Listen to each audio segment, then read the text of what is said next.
I want to know if you can start off with just saying kind of what you guys feel like your business was like before we started working together, and why you wanted to work together on your business, and kind of the overall about how you feel like things have changed. Because I know a lot has happened. It has. And I remember in the beginning you had a lot of specific goals and specific issues, but just kind of give an overview a little bit. Okay, cool. Well, first of all, I kind of have to preface that I started my dog training business being a full-time teacher. Always had two jobs. That's one of my problems. I've always been like a choir director, worship leader, and a teacher. And then I was doing the teaching and the dog training at the same time. Heather was a full-time nurse. So we had a lot going on, and we were running a successful business by anybody's, by most people's definition. It was fairly successful, but it was two full-time jobs basically all the time. So that was tough.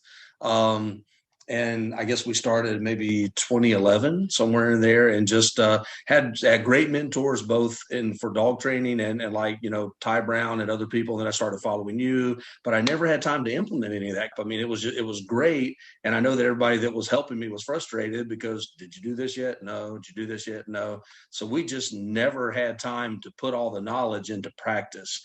And then and things were going well. We had one trainer and we, maybe a part-time employee here or there as of the last 5 years or so.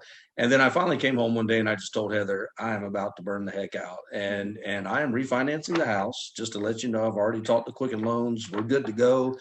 Even though we just did it a couple years ago, we're going to do it again. And here's why. I didn't tell her this. This makes it sound like you know how the real conversation went. I asked her, but we were sitting out by the fire, and I said, I really, you've heard of Molly. I've showed you Molly stuff, the CDs that I bought that I played in the car a while back. I said, we just need to bite this off, and she has a program, and I want to do the biggest program she's got.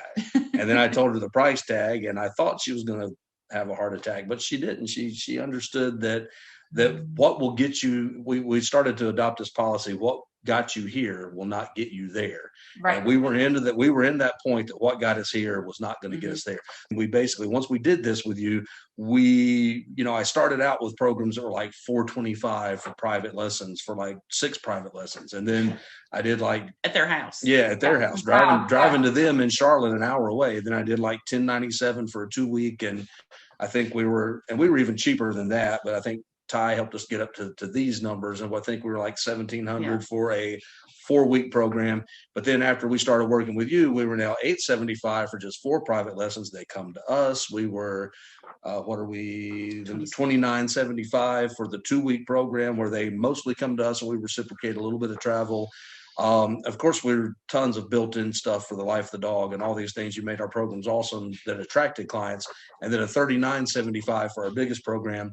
And although there's probably people out there that have even more investment price points higher than ours, it's really helped our income. I mean, like 5 years ago, maybe we were grossing 40 to 50,000. Then a little closer, 2 or 3 years ago, maybe we were grossing 70 or 80,000 if it was a good year.